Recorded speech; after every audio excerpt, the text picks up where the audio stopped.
was heiress to one of the largest fortunes in America, but money could not insulate her from the pain and the tragedy. She has been through many highs and lows, but none lower than watching her 23-year-old son die. Now, Miss Vanderbilt writes of coping with that tragedy in her book, which is called A Mother's Story, now on sale. Gloria, thanks for coming in. Welcome to our program. We had your son, Anderson Cooper, here some time ago, telling about his adventures with ABC. And we enjoyed meeting him at the time, and I didn't realize until now that he was, in fact, your son. And we had a very good time. I hope that you saw that. Well, I did indeed. I actually go to sleep rather early, and I set my alarm so I could see it. So it was really terrific. As you were growing up, when did you first know the importance of the name Vanderbilt? When did it dawn on you? Well, as a child, I lived in Europe with my mother, who was widowed, and my grandmother, and a nurse who I was very devoted to. And I wasn't really aware of it until I came to live with my aunt, Gertrude Vanderbilt, with me, and the custody case started. And so I always felt really not connected to the family. I felt almost the way somebody would feel if they had been adopted. And I felt very often like an imposter. I felt very often like a changeling. And I think one of the things that really made me want to make something of my life was the chaotic childhood that I had, and that experience. And it gave me an enormous sense of wanting to make my own mark. In your book, you write of this metaphor, the glass bubble. Bubble, yes. That you lived inside this bubble to insulate yourself from the people who were leaving you under tragic circumstances. For example, your father died when you were a baby. You were 15 months old. Yes, I use the image as unbreakable glass bubble as defining it as someone who is deprived of a nurturing mother and father. And if you are in the unbreakable glass bubble, because of that, you are always seeking to reach out and find that which you are missing. But you can't get out of that. But you can't get out. The more you try to break out, the more you go inward. And breaking out would be, in a sense, reaching out to other people. Absolutely. And touching them. Absolutely. And feeling them touch you back. Absolutely. All right, now, yes. in reading parts of your book, you write that other people told you as a child that your mother was someone to be feared. Yes. True? Yes. And why was she to be feared? My grandmother, Morgan, who really, really, in a sense, I believe, planned the custody case. She was obsessed with wanting me to, first of all, be brought up in America, because I am American. Of course. And we were living in Europe, and my mother was engaged to marry a German prince, and she thought maybe I would be taken to live in Germany. And she became really obsessive and really deranged about this. And she really is the one that started the whole thing and made me to fear my mother from the beginning. Of course, I really didn't see that much of my mother, because my mother was very young and very beautiful, and she was, you know, in that sort of milieu that it was like then. People didn't really see that much of their children. In the circles in which she traveled and the circumstances under which you lived, you were apart from her going to school, you said. So, yes. So you weren't living with her in the house on a day-to-day basis. Well, I was really, I didn't start school until I was 9. And that was when I went to live with my Aunt Gertrude. And then, of course, I only saw my mother on weekends then, which was confusing. And how old were you when the custody battle finally went to court? I was 10. And did you have any feelings on this? I mean, you hadn't lived with your mom, you'd lived with your aunt. You lived apart from your mother, you saw her on weekends. So did you ever have the feeling that you were somehow going to be taken away from your mother? Well, actually, it was after the custody case that the court said that I could only see her on weekends. But what was the question again? I said, did you feel any pain, you know, child being taken away from mother? We read these stories Well, today where yes, a child is yes, taken yes. from the adoptive parents and given back to the natural yes. parents. No, in the custody case, I turned against my mother, and I testified against my mother, and was coached to do that because Coached by? well, by lawyers, and also by my aunt's lawyers, and then also by I was told that that if I did not do that, that my nurse, who really was like a substitute mother, would be taken away from me. And that was the one thing that I did not want to happen. And then, of course, the irony of it was that when I did that, she was taken away anyway, and then I didn't see her again for a long time. And what was life like away from your mother? You lived for almost, I believe, 20 years, 18 years, you lived apart from your mother. You didn't see your mother for 18 No, years. I didn't see I didn't see my mother from the time I was, I mean, I did see her on weekends, but I didn't really... Didn't really see her, no, they say. no. And of course, I then was estranged from her from the time I was 20 until I was 38. And then when I saw her again, and you see, I had been made to be very frightened of her because the things that were really thrown at her, and very unfairly in the custody case, to make her, to diminish her, and to make her seem like a mother who was not fit to be a mother. An evil person, perhaps? Well, now this, we must remember, is 1933. Yes, ma'am. And in the court, it was brought out that she was a lesbian. And this was then something that was, the court was closed down, and everybody was put out of the court. They couldn't, the reporters and all of this, and of course this was made to be an enormous thing in the tabloids. And, right, and in 1933, yes, I don't have to say that lesbianism was not an acceptable alternative lifestyle. And of course, at 10 years old, I didn't even know what that was, meant. of course. But there was something that was said about her that was so terrible that I sensed, that I was told, that sort of hovered around in the atmosphere there, and I didn't know what it was, which of course made it even more terrifying to me. And then when I did find out, which was only really years later, it was about 2 years later, it was still then something that I didn't know, first of all, what was so terrible about it, right. And I didn't really know what it meant. And did it ever develop that that charge was untrue? Did it ever come out that your mother was... Well, I don't think that it was true. I think it was all... you know, manufactured by my grandmother, by her own mother, who really went against her. When you are finally reunited with your mother, yes, how does that go? Well, when I was finally reunited with my mother... It turns out that she was afraid of you as a baby, afraid to hold you. That she was... Well, you know, she was 19 when I was born, and that's awfully young to have a child, and her... my father was 44, a lot, you know, great deal older.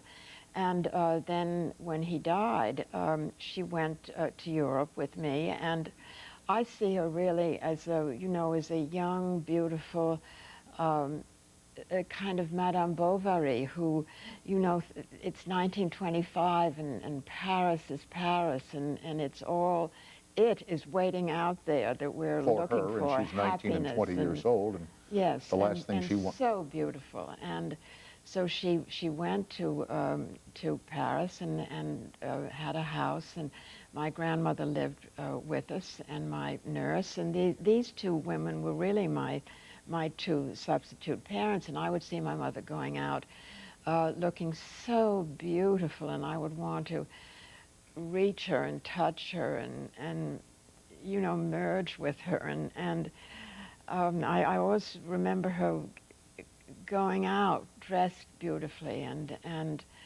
then she would disappear, and that image of the glass bubble, it was like I was trying to reach out of it too. I was going to say, there's the bubble in the way again.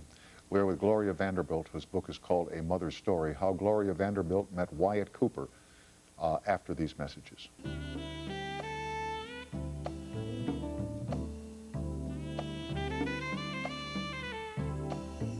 You met the man who became the love of your life. We're talking with Gloria Vanderbilt. His name is Wyatt Cooper. He was your fourth husband and the love of your life. Yes. And the father of your two sons. Yes. You know. How did you meet this guy? And what did you see in him? Well, we met at a friend's house for dinner. It was a very small dinner, and I don't know, we just knew that we were going to be very important to each other. And you met his family, and you found in his family something that was missing in your family. He was from the South. Well, of course, it was extraordinary because he came from the South, and as you know, everybody in the South is related, and Yes, this is true. This is really no degrees true. of separation down there. Exactly. And when I first went down there to meet, I mean, so many sisters and cousins and aunts and relatives. And it was fun for you, wasn't it? Well, you enjoyed it. I enjoyed it. I was very sort of bowled over by it all, and speechless, kind of. You were swept off your feet, weren't you, child? Absolutely, yeah, yes. Yeah. And he, too, would leave you. His father died of a heart attack at 50, and when he was 50 years old, the same fate befell him. And you're back in the bubble again. Oh, no. Oh, yes. Before Carter died, yeah. You had two sons with him. The one who was here, Alexander, who now is gainfully employed by ABC, and Carter Cooper, who was a Princeton graduate working in the publishing industry in New York back in the 1980s. Tell me about Carter Cooper growing up. What kind of a kid was he? Well, he was very precocious. We were, as a family, very involved with each other. They were included in everything. And Carter, the one thing, he did worry about everything. He worried about the state of the world. He worried about, and I remember Wyatt used to say to him, Carter, enjoy. Was he high-strung? Was he nervous? No, the only thing that because you say he worried about the state of the world, so. Well, he did. And he was passionate about history and about politics. I think eventually he probably would have gone into politics. Gregarious, outgoing, very easy to meet, very got along well with other kids, absolutely. Good social skills. Yes. And you write that when he was 11 years old or so, he had an episode of sleepwalking. Yes, he had an episode of sleepwalking. Where he really was asleep? He was asleep, and he got up from his bed, and he walked down the hall to where Wyatt was typing, and he started talking, and Wyatt typed everything that he said, and then took him back to bed, made sure that he was asleep. And all right. And all safe, right. And in the morning, Carter remembered absolutely nothing about it. And this relates to what happened later, maybe. I don't know, maybe. And what did Wyatt write on the typewriter that Carter was saying as he sleptwalked? That is in storage in my papers, and it haunts me because all of Wyatt's papers someday are going to be donated to a university, and I have to go through them, and I haven't yet because I miss him so much. I really don't want to let them go. Are you afraid to? Afraid to? Open the box and see what's typed on the piece of paper the night that Carter sleptwalked.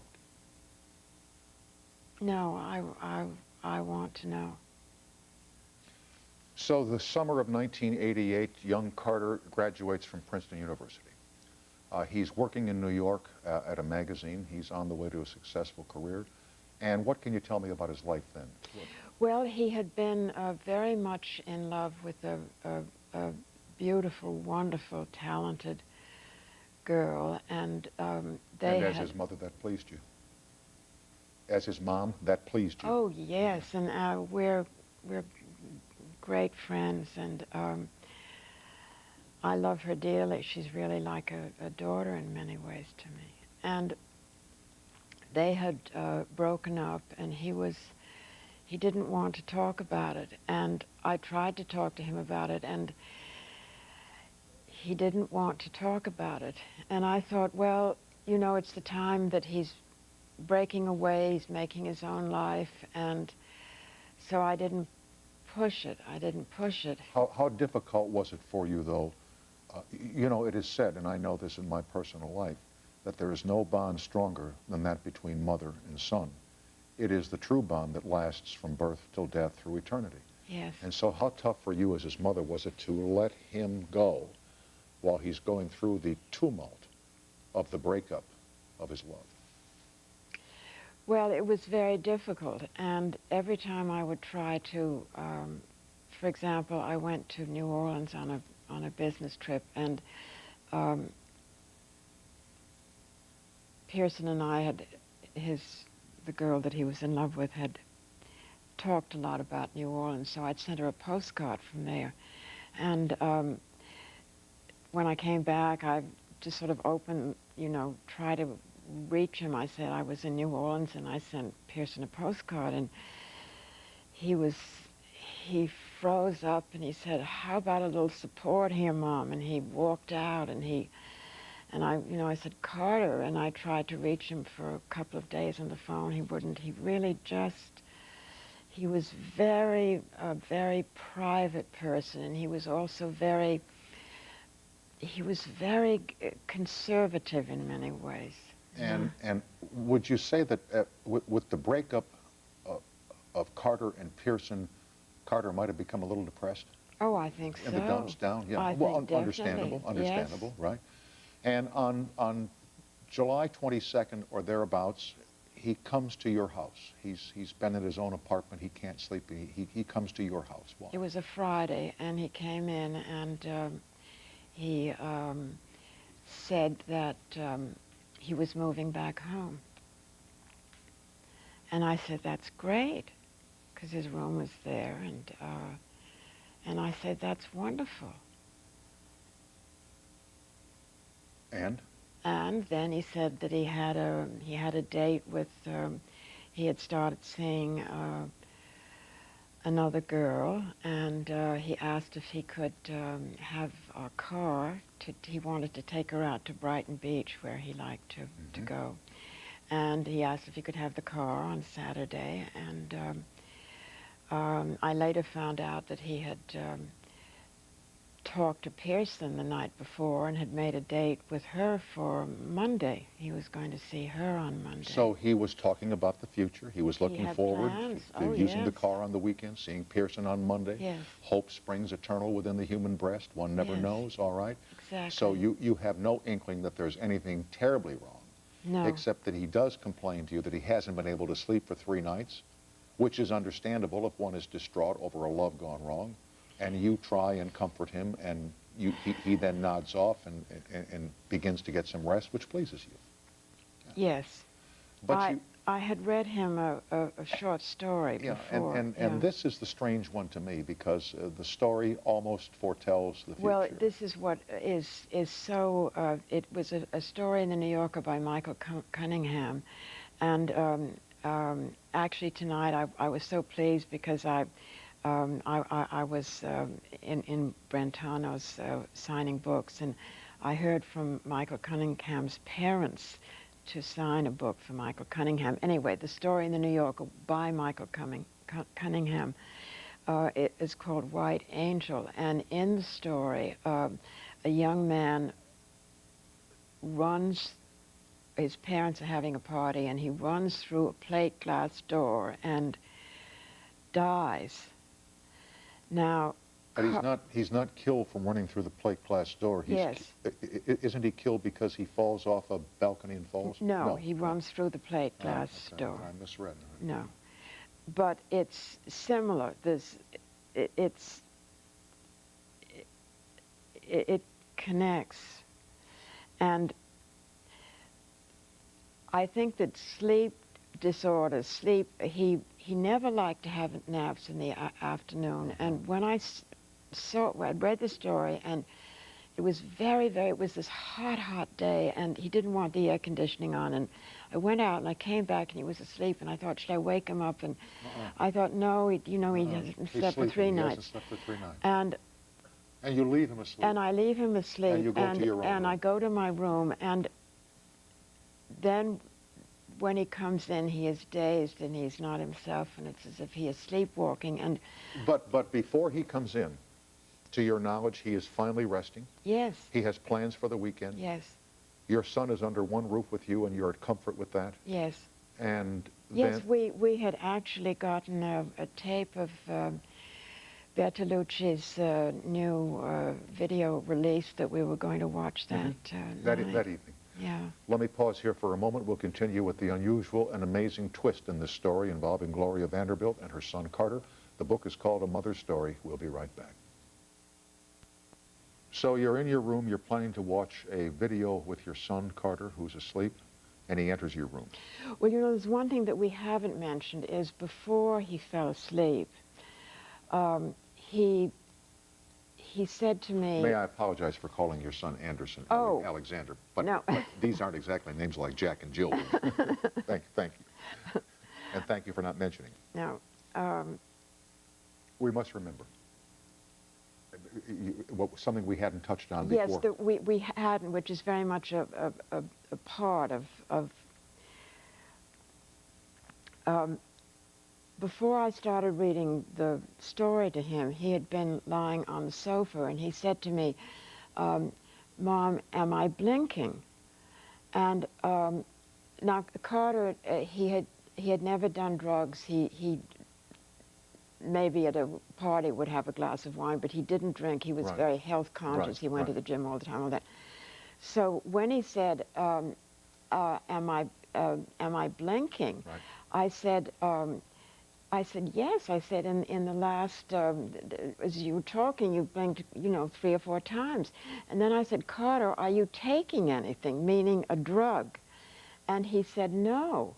Now, it did not occur to me prescription drugs. When I said, are you taking anything, I meant so-called recreational drugs. And when he said no, I knew that was so, because it was not his, he did not do... He did not have a history of substance abuse, but was he on any kind of prescription? Yes, he was on a prescription for asthma. It was a doctor prescribed inhaler, which after Carter died, I spent many hours with Dr. John Mann, who is he's an expert on suicide and works in research on it, and he kept coming back to the inhaler, which can have certain side effects. So that is another thing which has to be questioned, the way the sleepwalking does. He comes into your room. Yes. You told us of the incident where he sleptwalked when he was 11 years old. Yes, and it was as if he was sleepwalking. It was when as he if came into your room. He was dazed. And were his eyes open or closed? Do you remember? They were open. And did he say anything? Do you remember? Yes, he said, what's going on? What's going on? What's going on? And dazed. And you said? I said, nothing's going on. And he said, no, no. And he ran fast. And I ran after him, and I said, Carter, come, I have to talk to you. And I tried to pull him into the library, and he ran up the stairs, and he went out onto the balcony. And he was about 13 feet away, and he was sitting with 1 foot on the wall and 1 foot down on the thing, On the thing? On the roof, on the terrace. On the railing? No, it wasn't a railing, it's a wall. He's sitting on the wall, he has 1 foot up on the wall and 1 foot down on the floor. And it's on the floor of the balcony at this point, it's not dangling over street side? No, no. Right. And is he saying anything as he's sitting on the wall to you? Well, I screamed at him. I said, Carter, what are you doing? And he said? And he put his hand, it's, it's awfully hard for me to talk about. I know it is. I can write it, but talking about it's different. Do you understand? I understand. Yeah. When you want me to stop, you tell me to stop, I will stop. And I knew that something terrible was happening, and I started down on my knees, and he said, no, no, get up, don't do that, get up, get up. And I wanted to call out to him, I'm your mother, but I didn't. And then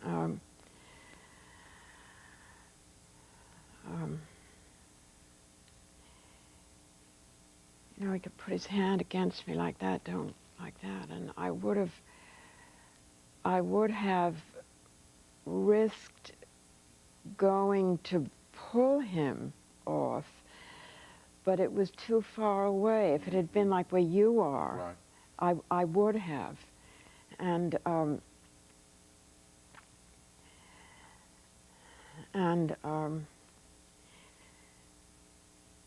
then a helicopter came overhead. It was still light out. It was around 7 o'clock, and then the helicopter came over, and then he looked up as if it was a signal.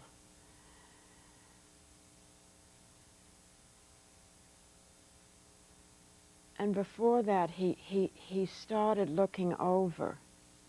And he started looking over and looking down. And I said, I mean, I didn't say it, I was screaming at him. I said, Carter, don't do this. Don't do this to me. Don't do this to Anderson. Don't do this to Daddy. And it was as if he didn't hear me. I mean, it was as if he was not himself. And then the helicopter went up over him, and he looked up, and as if it was a signal, he reached out to me. He reached out to me, and I went towards him. And as I did, he, like a gymnast, he went over the wall and hung down over the wall. And I said, Carter, come back. And for a minute, I thought he was going to. And then he just let go, you know.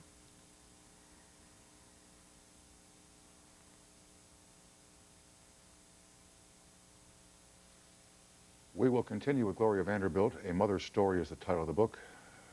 Now these messages.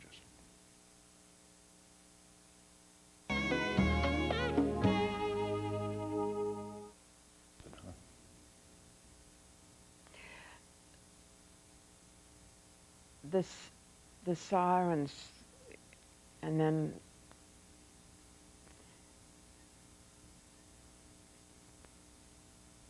Dr. Tuckman, who was our family physician,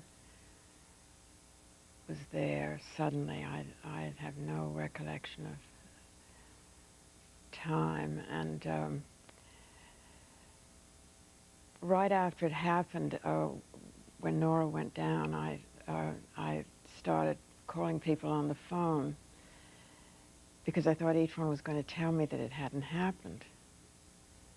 And then our family physician was there, and I looked at him and I said, tell me it's not true.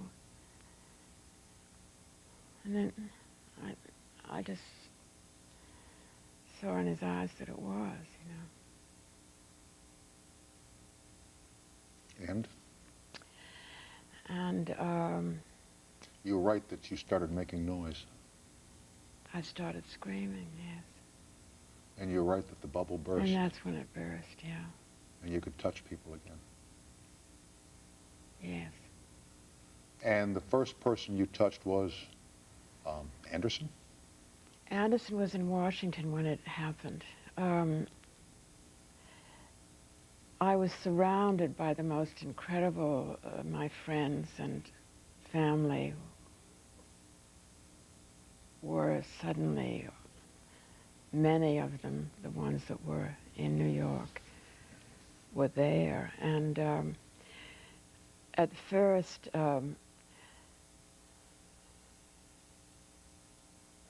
my memory of it is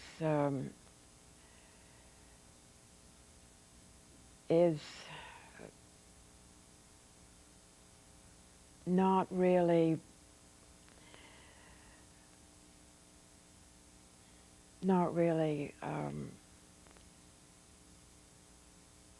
Crystal clear? yes, that's right. And, Exactly. and what about exactly. what about Anderson? Well, then Anderson, of course, was at Carter's funeral, and he has to do a eulogy to his brother. well. How he did that, I just think it's extraordinary that he was able to do that. But he did, and I think it's extraordinary. I think he's incredibly brave and courageous. And You know, when he was here, we showed video of him overseas during the trouble there. And he places himself in harm's way. he does. In dangerous situations does. where people are shooting at each other, covering news for ABC. How troubling is that to you? Does it frighten you? Are you scared for him? No, I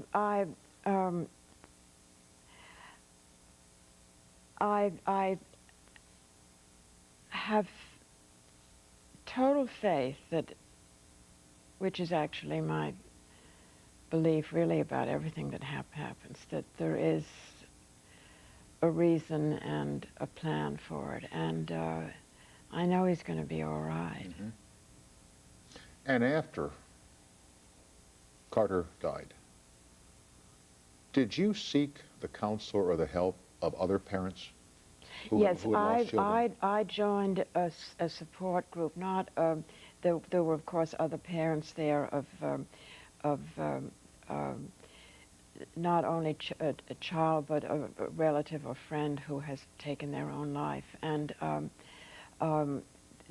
that was of enormous Help. oh, just tremendous, because you're instantly connected by this bond of what you have experienced, and they're the people that are in support groups, that it could have happened a week ago, it could have happened 5 years ago, so you get this sense of I mean, it really is, I cannot recommend it strongly enough. How comforting it is to Oh, know it really is. that you don't walk alone. Absolutely. That you're not alone in this. Absolutely, yes. Having written all this, having told this story, are you at peace now? Yes, I am, really. We live in a time when people pursue money. They want to win the lottery. They want to hit the jackpot. They want to ride the winning horse because they feel that money will somehow bring them happiness. How much happiness can money bring anybody?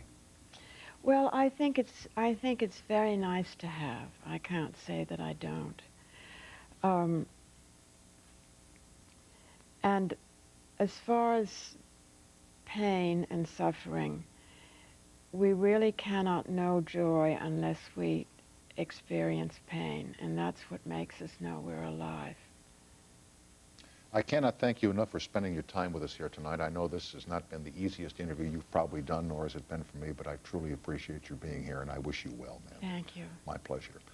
The lady's name is Gloria Vanderbilt, and the book is called A Mother's Story, and we will continue after these messages.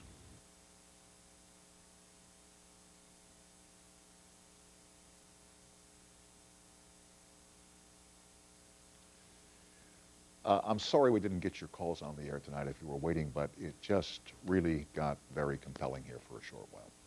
Stay with Steve Mason now on the Late Late Radio Show at 800-890-9990. Drive safely on the way home. Back tomorrow night. Same time, same station. Thanks for tuning us in.